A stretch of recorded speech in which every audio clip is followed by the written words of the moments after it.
All right, what I want to do in this video is walk you through how you move from having an interest or a topic that you want to research to an actual research project. So the first way you do this is you begin coming up with a list of your interests. These can be important interests, these can be frivolous interests, these can be serious interests, these can be superficial interests. Um, some of my interests are movies. I like literature. I like comic books. I guess comic books are a form of literature. We would call that low literature. But my favorite comic book is probably ElfQuest. If I have an opportunity to talk to or introduce people to ElfQuest, I'll probably do it. But I also like high literature. I like Shakespeare. I like all of the great American literature, like F. Scott Fitzgerald and Hemingway. My favorite poet is Robert Frost. I also like classical literature, and by this I mean like the ancient classical literature, right? I love myths. I love. I've read the Odyssey a couple of times, the Iliad a couple of times. Um, so these are the things that I really like. But beyond just literature and reading stories and stuff, I also like to study theory. I'm very interested recently in the theory of aesthetics. What makes something beautiful? What's the history of studying beauty or the nature of beauty? My whole life, I've been interested in religion. I actually think a lot of my interest in mythology comes from my interest in religion. I'm interested in culture in general. I like learning about new cultures. I like philosophy, learning the nature of reality. I'm very interested in morality and moral theory. What makes us moral creatures? How do we determine what is right or wrong? And all of this kind of leads into my interest in truth. I'm very interested in how we know what is true, which is uh, epistemology. And to some degree, I guess all of those other things are kind of subcategories of truth. I'm really interested in truth, and that leads to my interest in aesthetics and religion and culture, or maybe they come out of each other. Um, and to some degree, culture is really just movies and literature and everything. That's my culture, but I'm interested in other cultures as well. I'm interested in foreign films. I'm interested in foreign literature, all of that kind of stuff. All right, so I've got myself here a list of topics, and I want you to notice something about this list of topics is that none of this is arguable. Arguing, there's no side to movies, right? All this is movies exist. It's like saying, well, animals exist. That's not telling you anything. You have to find an issue in order to make something arguable. And what we mean by an issue is that there's more than one perspective or more than one opinion on the topic. So let's take comic books, for example, okay? This is really easy.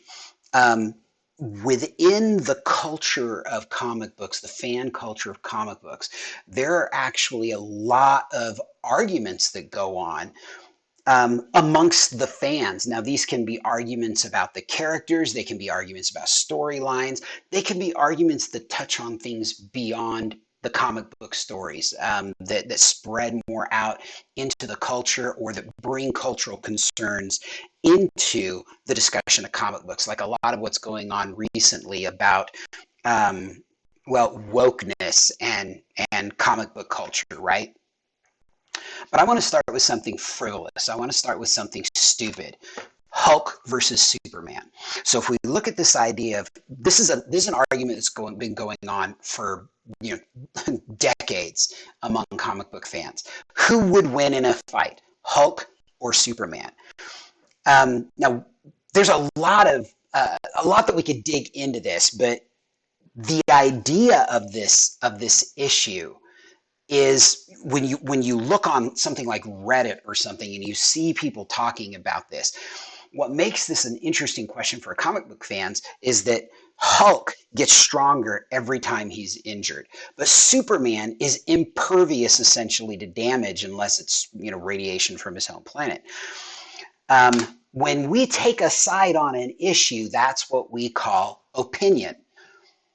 And for most issues, for most people who are arguing in the public, that's generally where it ends. You have an argument goes on and you take a side and you offer reasons for your side, but that remains in the realm of opinion. And the people who engage in this kind of argument are public intellectuals. To some degree or another, anybody who, even when you're engaging in a private argument, a private discussion, you are essentially modeling your behavior on the behavior of public intellectuals. Public intellectuals, one way to think of them is that they are opinion makers, right? Their job, as they see it, is to guide the public in making decisions, in believing things. They want to guide public opinion. They think they have the answer to something, whatever it might be. And this is part of the reason why you get public intellectuals from all sides of the political spectrum, all areas of philosophy and literary studies and political science and medicine and the physical sciences and biological sciences. You get public intellectuals who feel like their knowledge these are people who feel like their knowledge or their experience can help other people make decisions. That's the most charitable definition of a public intellectual, but there's a problem there, and that is the fact that public intellectuals, their ideas are always agenda driven or ideology driven. That means that they start out believing certain sets of ideas, and they want other people to believe these sets of ideas as well and to conform their lives to them. Now, there's nothing necessarily inherently wrong with this, okay? And I'm not trying to state that there is, but there are limitations on what the public intellectual can do. And part of that is because the public intellectual already believes he or she knows what's going on. They have, probably through a series of deep thinking about issues and beliefs and experiences in the world, they have come to a set of conclusions about how things should be done, what meaning is, what makes the good life. These are academically trained individuals who are using their academic training in order to guide the public discussion. They think they know what's right, and so they are trying to guide the public discussion towards what they think is right. But I want you to notice that with the rise of social media, the path to becoming a public intellectual is not as clear cut as it used to be. On YouTube, through Patreon, through Twitter, and websites like Medium or Substack, almost anybody could become a public intellectual. But what gives the public intellectual his authority or her authority is merely their following. I mean, that's it. So we have people over here, William F. Buckley Jr., Peter Hitchens, Christopher Hitchens. You go all the way down to people who are just, I mean, we know them because they started out as stand-up comics. People like Bill Maher, Joe Rogan, Jon Stewart, Russell Brand, Steven Crowder. And again, these are people from who hold a variety of religious and political views. They represent a variety of ideologies, but these are not people who have necessarily higher education degrees. They're not scientists. They're not academics at all. They're just people who have ideas, and maybe they're eloquent, maybe they're interesting, and people have started following them online. They've resonated with their message. The problem with all of this is that because public intellectuals are agenda driven and ideology driven, the people who follow them have a tendency to be people who already agree with them. I'm not saying that nobody ever changes their mind by listening to a public intellectual. That's not it at all. Open-minded people will often change their minds if they're presented with a really good argument. But my point is that one of the things that public intellectuals don't seem to be interested in is digging deeper and trying to discover whether or not the truth they adhere to is actually true. Okay, so this is what we want to get to. We want to get to the point where you're not just taking a side in a debate, but you're digging deeper and trying to figure out, why is this a debate to begin with? What social or intellectual or philosophical or religious or political or ideological or aesthetic or whatever, what forces, what influences are creating a situation where the kinds of debates that we have in the public sphere could happen to begin with, right? So let's go back to the Hulk versus Superman thing. If we wanted to problematize Hulk versus Superman, it's one thing to take a side. I think Hulk would win, or I think Superman would win, or I think neither would win. It'd go on forever and they'd destroy the world. If you dig deeper into this, you have to ask yourself, what can we learn about fan culture in general just by looking at the fact that they have these kinds of arguments? Why are these fans so interested in their stuff that they will argue and argue and argue about make-believe characters and who would win? I mean, obviously the answer to that is, well, whoever the author wants to win, because these are make-believe characters. But that's not the way that fans tend to address this problem. They tend to try to rationalize out who would be stronger or what would happen if this fight actually occurred. Why do they do that? What is going on here? And what this shows is that, notice that I'm no longer interested in participating in the debate. I'm not interested in who wins the debate. I'm interested in why the debate is happening to begin with. This is called problematizing. This is trying to dig deeper into a public issue, not in order to take sides, not in order to win a debate, but to understand something more profound about human nature, about the nature of this culture or its sociality, about the nature of the philosophies that are informing these particular arguments, or the ideologies that are informing these particular arguments.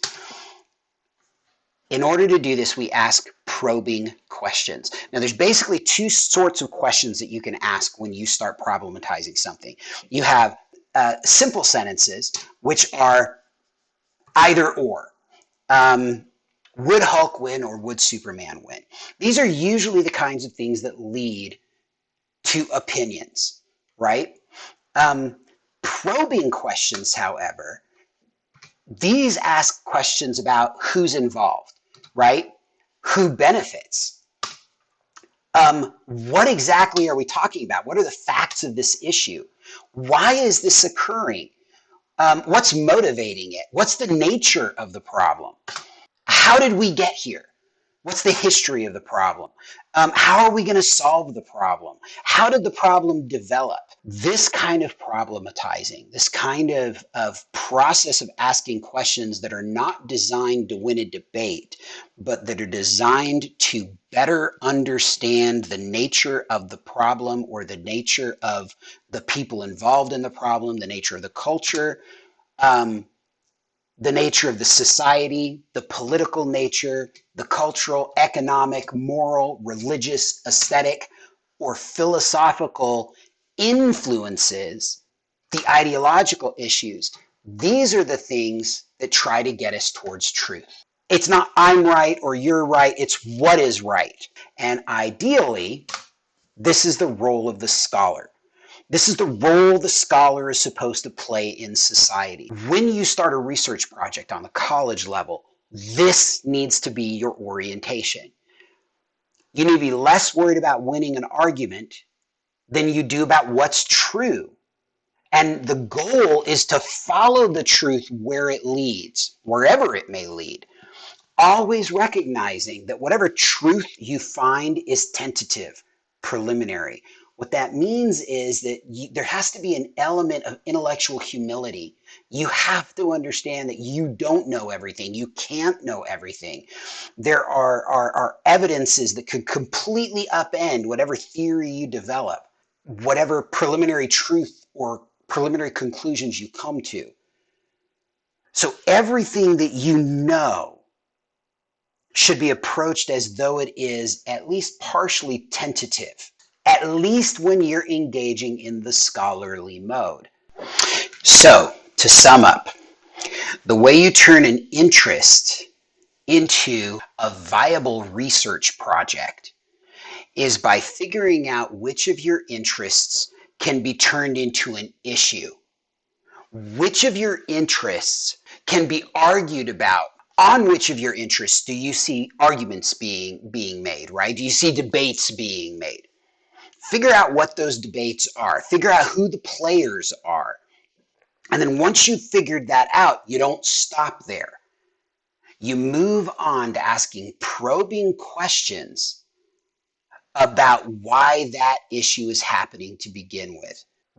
What can we learn about the social, political, cultural, economic, moral, religious, aesthetic, or philosophical or ideological interests, motivations, influences that are causing us to argue about this thing to begin with, that are causing us to debate about this thing to begin with? Because that's what's going to help get you to the truth. It's by figuring out what's going on underneath or what influences are informing this particular situation that you can start to formulate some truth-oriented perspective on the problem itself. And that can lead us to a better understanding of humanity, a better understanding of culture, a better understanding of these influences.